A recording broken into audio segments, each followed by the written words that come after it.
mobil ini tuh ya iritnya dapet, terus performanya sangat bisa diandalkan, dan impresi berkendaranya one of the best, salah satu yang paling menyenangkan. Dan jangan lupakan, mobil ini hadir dengan fitur yang lengkap dengan detail-detail yang membuat kita merasa istimewa berada di mobil ini. Cuma satu aja catatan kami, kalau aja mobil ini harganya dibuat lebih merakyat, harganya dibuat sehingga bisa dinikmati lebih banyak orang, gak sampai 700 juta, bisa jadi ini mobil yang sempurna.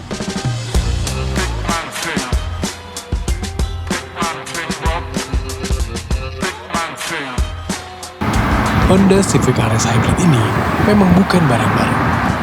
Bahkan, siapa yang gak kenal nama legendaris Civic kan? Mobil ini sudah masuk ke generasi ke-11. Dari yang terkenal dengan mobil berarena racing yang kental, sampai sekarang bermain lebih membumi dengan teknologi hybridnya.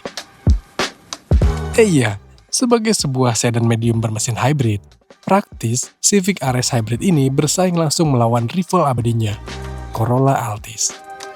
Dan dari sekertas, Civic yang bandrolnya 699 jutaan ini ternyata terkesan kurang kompetitif secara harga. Tapi itu dari sekertas ya. Pas kami tes, bukan gak mungkin, Civic ini lebih istimewa. Desain wise, menurut saya mobil ini tuh lebih menyenangkan dilihat ya ketimbang Corolla Altis. Tapi kalau kita ngomongin desain ya itu masalah preferensi dan subjektif banget. Tapi ya dibandingkan dengan andalan Toyota itu, rasanya Civic ini lebih terlihat muda. Apalagi karena mobil itu secara dimensi lebih panjang dan juga lebih ceper ketimbang Toyota Corolla Altis. Sehingga ya ini rasanya tinggal diganti pelek, diganti ban agak tipisan dikit, wah makin culture ya. Ngomong-ngomong soal dimensi yang lebih besar ketimbang kompetitornya, membuat Civic ini praktis secara akomodasi lebih fleksibel. Tapi kalau kita ngomongin sebuah sedan, ya jangan expect apa-apa kepada bagasinya, karena udah pasti terbatas. Dan satu hal yang jadi catatan adalah ini mobil harganya udah hampir 700 juta, tapi di mekanisme penutupan atau buka tutup bagasinya belum elektris.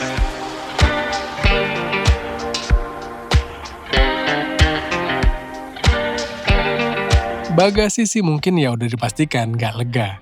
Dan bibir bagasinya Civic ini tinggi, jadi kurang efektif untuk kita angkat barang besar. Di lain sisi, keuntungan dari dimensi yang lebar, mobil ini jadi lebih lega. Kabin belakangnya secara teori bisa dipakai 3 orang dewasa.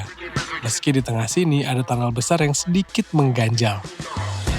Fasilitas di belakang sini juga cukup lengkap, tapi ini armrestnya ya Honda just being Honda ya.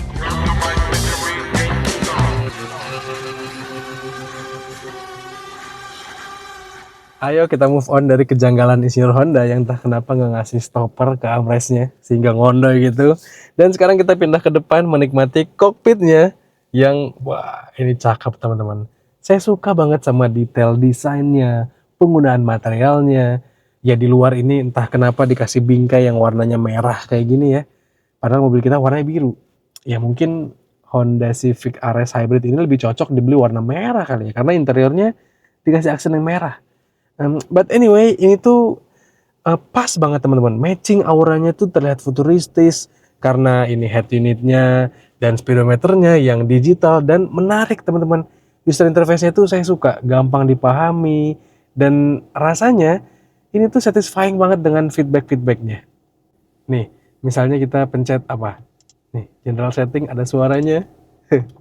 Terus kalau kita pencet yang lain, ada feedback sound gitu yang bikin kita tuh rasanya benar-benar kayak dipuaskan gitu. Memang puluhan tahun bikin mobil itu nggak bohong lah ya soal satisfying customer-nya. Cuma sayang ya, dengan harganya yang lagi-lagi hampir 700 juta, harusnya kita berhak dapat sunroof kayak Civic model global. Atau setidaknya kita berhak lah dikasih kamera yang lebih jernih dan kamera 360 derajat pastinya. Tapi yang mungkin Honda ingin mengajarkan kita arti kata cukup. Karena mereka udah kasih kita speaker Bose, kasih Google built-in di head unitnya, jadi bisa kita pakai beberapa aplikasi Google tanpa harus konekin HP. Dan kita juga dikasih ADAS yang lengkap, Honda Sensing.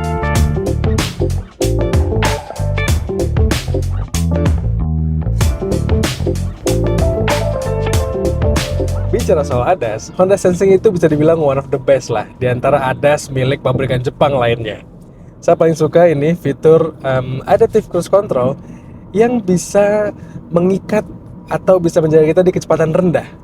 Jadi kalau kita lagi di kemacetan gitu, misalnya lagi perkotaan, mobil itu bisa membantu kita. Dan kenapa saya bilang Honda Sensing itu one of the best? Karena cara kerjanya itu halus, cepat dalam membaca marka tapi tetap sigap, dan mobil ini tuh dirancang dengan ADAS yang karakternya pas banget dengan karakter jalan Indonesia yang random. Jadi dia tuh nggak terlalu sensitif teman-teman. Ketika ada bahaya misalnya, ketika motor sebenarnya memotong jalur kita tapi masih agak jauh, mobil itu nggak langsung tiba-tiba preventif gitu. Nggak kayak kebanyakan mobil Eropa dan mobil Cina yang malah bisa bikin kita jadi nggak ada apa-apa rem mendadak gitu. Nggak, mobil ini tuh nggak, nyantai aja. Dan Honda Sensing itu menurut saya ADAS yang bisa diandalkan. Nggak hanya di rute jalan tol yang seperti ini, tapi juga enak dipakai di rute perkotaan sehari-hari.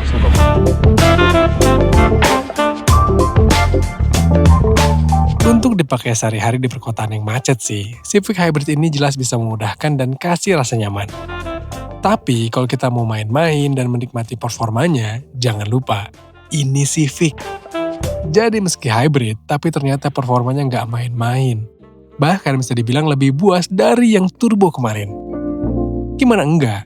Di balik mesin hybrid 2000 cc-nya ini, tersimpan figur tenaga dan torsi yang sangat besar.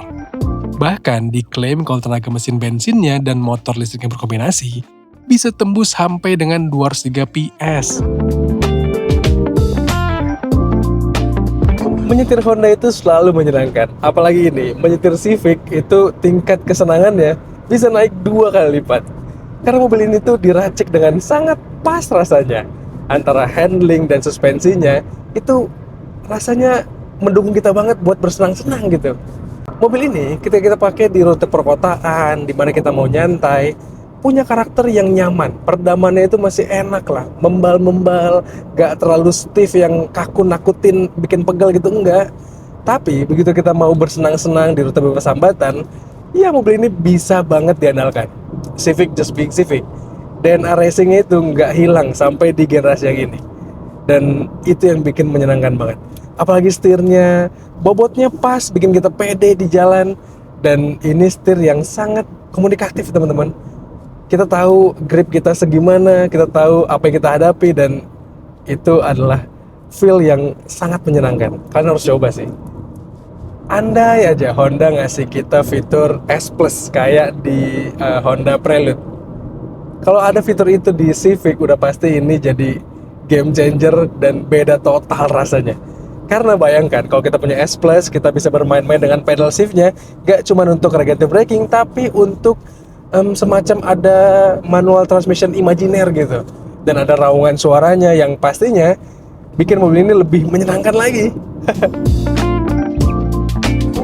Sayangnya, kalau di Civic ini, fungsi dari pedal shift adalah untuk mengatur regenerative braking-nya, di mana berfungsi untuk meng-capture energi yang terbuang dari pengereman kita, dan memberikan sedikit kesan engine brake, meski pakai transmisi ECVT.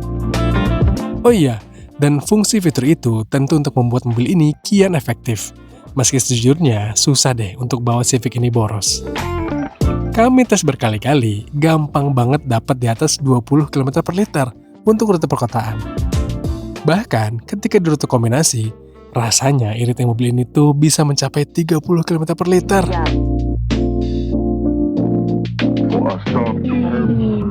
Mobil ini tuh ya iritnya dapat, terus performanya sangat bisa diandalkan, dan impresi berkendaranya one of the best, salah satu yang paling menyenangkan. Dan jangan lupakan, mobil ini hadir dengan fitur yang lengkap dengan detail-detail yang membuat kita merasa istimewa berada di mobil ini. Cuma satu aja catatan kami, kalau aja mobil ini harganya dibuat lebih merakyat, harganya dibuat sehingga bisa dinikmati lebih banyak orang, gak sampai 700 juta, bisa jadi ini mobil yang sempurna. Tapi perlu diingat, 11 generasi itu memang bukan sekedar catatan sejarah. Dan selama itu juga, Honda punya waktu untuk mengembangkan sebuah Civic hingga jadi seperti sekarang. Ya, mungkin Honda merasa bandrol harga Civic tersebut pantas untuk kita bayarkan demi mendapatkan mobil yang dibangun tidak sembarangan.